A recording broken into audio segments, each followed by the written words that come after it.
때는 조선 중엽, 지리산 자락의 깊은 골짜기에 자리한 청운마을로 향하는 굽이진 산길 위를 한 사내가 힘겹게 걷고 있었습니다. 그의 이름은 이선우. 하지만 지금 그의 모습을 아는 이들은 그를 그저 거문이라 불렀습니다. 검은고 하나를 등에 맨 떠돌이 악사였기 때문이죠. 누더기 옷은 먼지로 뒤덮여 원래의 색을 잃었고 며칠은 굶은 듯 헬쑥한 얼굴에는 지친 기색이 역력했습니다. 그는 본디 한양의 이름난 가문 출신이었으나 흉흉한 정세에 휘말려 모든 것을 잃고 신분을 숨긴 채 전국을 떠돌고 있었습니다. 며칠째 제대로 된 음식을 입에 대지 못한 그는 타는 듯한 갈증과 허기에 지쳐 길가의 커다란 나무 그늘 아래에 주저앉았습니다. 아, 목이 타는구나. 어디 시원한 물 한 모금 마실 곳 없으려나. 바로 그때 저 멀리서 한 아리따운 여인이 무거운 장작더미를 지고 낑낑대며 걸어오는 모습이 보였습니다. 땀으로 젖은 저고리가 몸에 달라붙어 고운 몸매가 드러났지만 그녀의 얼굴에는 짜증이 가득했습니다. 그녀의 이름은 연희였습니다. 아이고, 이놈의 팔자야. 언제까지 이 고생을 해야 한단 말인가. 어서 돈 많은 양반 첩으로라도 들어가야 이 고생을 면하지. 투덜거리는 모습이 안쓰러웠던 선우는 자리에서 일어나 그녀에게 다가갔습니다. 처자. 그 짐이 무척 무거워 보이는데 제가 좀 도와드려도 되겠소? 어디까지 가시는지 모르겠으나 제가 들어다 드릴 테니 잠시 쉬시오. 대신 댁에 도착하면 시원한 물 한 잔만 얻을 수 있겠소. 연희는 경멸적인 눈초리로 선우의 행색을 위아래로 훑어보더니 코웃음을 쳤습니다. 어머나, 별꼴이야. 어디서 굴러먹던 거지인지 모르겠으나 그 더러운 손으로 내게 손대지 마시오. 도와주는 척하며 무슨 꿍꿍이라도 있는 게 아니오. 썩 비키시오. 재수없게. 연희는 매몰차게 선우를 밀치고는 다시 낑낑대며 제 갈 길을 갔습니다. 인심 한번 고약하구나. 내 행색이 이리도 남에게 불쾌감을 주는구나. 선우는 씁쓸하게 웃으며 다시 나무 그늘에 앉았습니다. 잠시 후 이번에는 다른 여인이 머리에 물동이를 이고 힘겹게 걸어오고 있었습니다. 앞서 본 연희만큼이나 고운 외모였지만 그녀의 눈빛은 순하고 마음씨가 착해 보였습니다.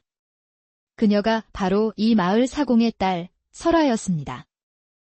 위태롭게 걷는 그녀의 모습에 선우는 또다시 몸을 일으켜 다가갔습니다.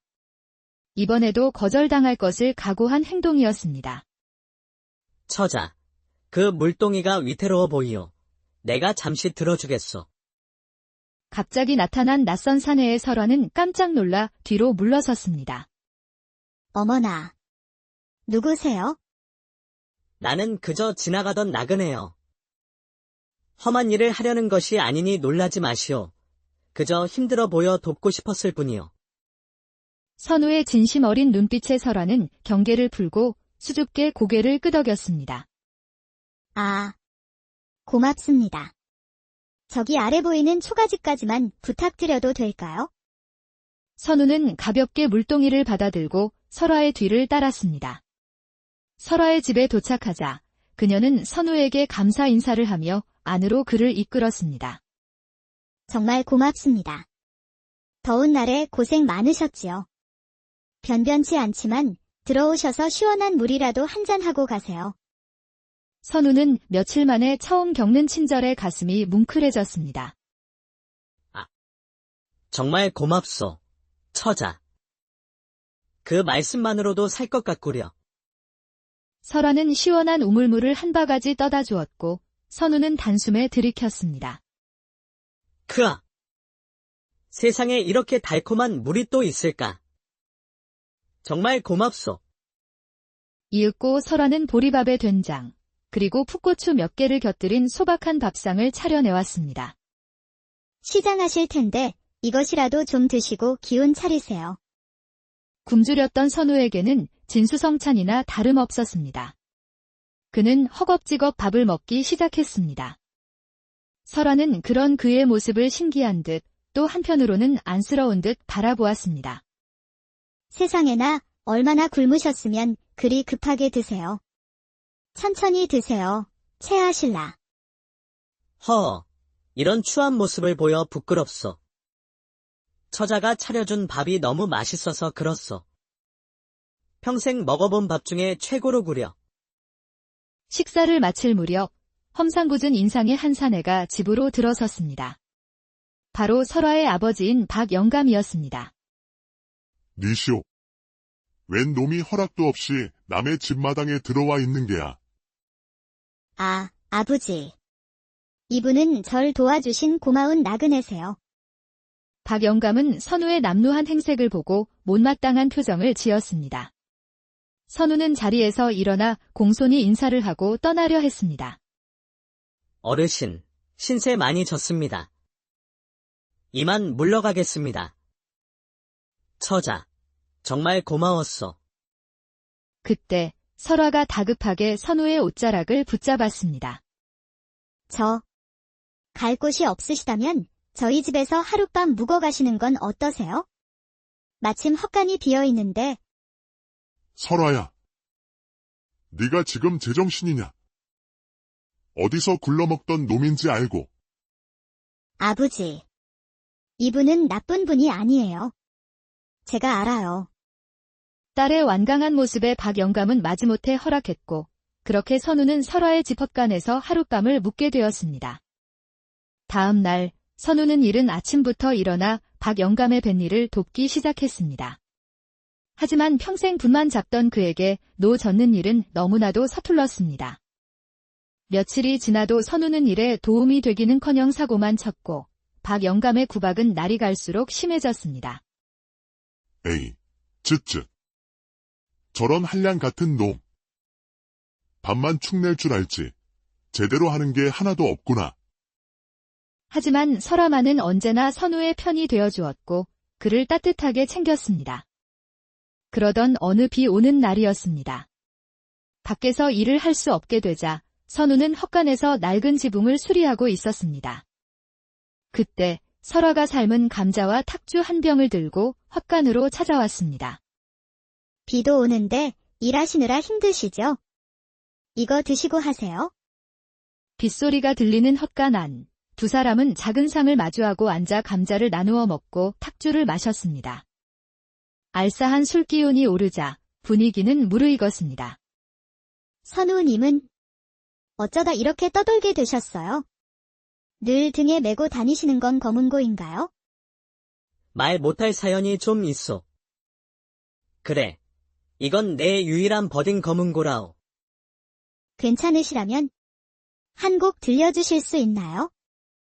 선우는 말없이 검은고를 무릎에 올렸습니다. 그의 손가락이 현을 스치자 헛간 안에는 구슬프면서도 깊이 있는 가락이 울려 퍼졌습니다. 빗소리와 어우러진 검은고 소리는 너무나도 아름다웠습니다. 설화는 넋을 잃고 그 소리에 귀를 기울였습니다. 연주가 끝나자 헛간 안에는 잠시 정적이 흘렀습니다. 설화는 떨리는 목소리로 물었습니다.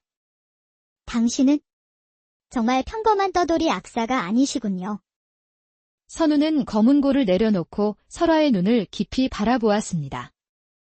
지금 이 순간 나는 그저 그대를 바라보는 한 사내일 뿐이요. 설화 낭자.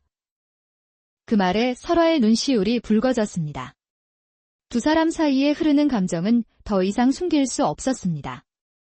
선우가 조심스럽게 다가가 설화의 뺨을 감쌌고 그녀는 눈을 감았습니다. 그들의 입술이 포개졌고 두 사람은 서로의 온기를 나누며 깊은 사랑에 빠졌습니다. 그날 밤 이후 두 사람은 아버지 몰래 헛간에서 사랑을 나누며 미래를 약속했습니다. 결국 이 사실은 박영감에게 발각되었고 집안은 발칵 뒤집혔습니다. 당장 그놈을 내쫓지 못할까? 싫어요, 아버지. 저는 이분이 아니면 그 누구와도 혼인하지 않을 거예요. 결국 박영감은 딸의 고집에 두 손 두 발 다 들었고 선우는 어쩔 수 없이 사위 대접을 받게 되었습니다. 그렇게 한 달이라는 시간이 흘렀습니다. 어느 날 아침 조용하던 마을이 갑자기 시끄러워졌습니다. 화려한 관복을 입은 사도와 관속들이 박영감의 초가집으로 들이닥친 것입니다. 박영감과 설화는 겁에 질려 마당에 엎드렸습니다. 하지만 선우는 돌 것이 왔구나 하는 체념한 표정으로 조용히 서 있었습니다. 판서 대감. 어명을 받들어 대감을 모시러 왔사옵니다. 그간의 폭정이 끝나고 새로운 세상이 열렸으니 이제 한양으로 돌아가시지요. 판서 대감이라는 말에 박 영감은 눈이 휘둥그레졌습니다. 판서 대감이라니? 이게 대체 무슨... 관속들이 가져온 비단 관복으로 갈아입자 누더기 옷을 입던 떠돌이 악사는 온데간데없고 위풍당당한 고관대작의 모습만이 남아있었습니다. 자신의 사위가 신분을 숨긴 판서였다는 사실에 박 영감은 그 자리에 주저앉아 목숨만 살려달라고 빌었습니다. 장인어른, 이러지 마십시오. 그동안 신분을 속인 것은 저이니 부디 용서해 주십시오. 모든 상황을 지켜보던 설화는 어안이 벙벙하여 아무 말도 하지 못했습니다. 그때 사도가 설화를 향해 거치적거린다며 호통을 쳤습니다. 이보게, 천한 계집은 어서 비키지 못하겠는가? 그 순간 선우의 엄한 목소리가 마당을 울렸습니다. 멈추시오. 이 여인은 나의 정식 부인이 될 사람이요. 얘를 갖추시오.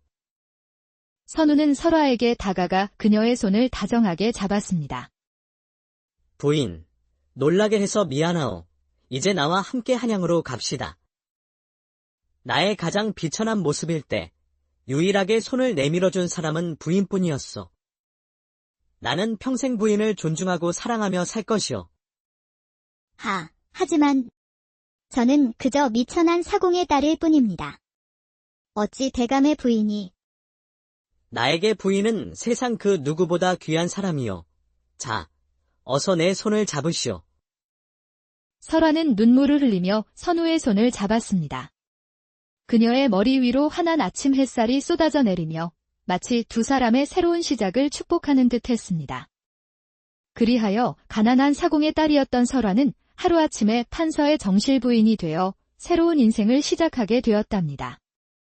이 이야기는 겉모습만으로 사람을 판단해서는 안 되며 진실한 마음과 작은 친절이 때로는 인생을 바꾸는 큰 행운으로 돌아올 수 있음을 우리에게 가르칩니다.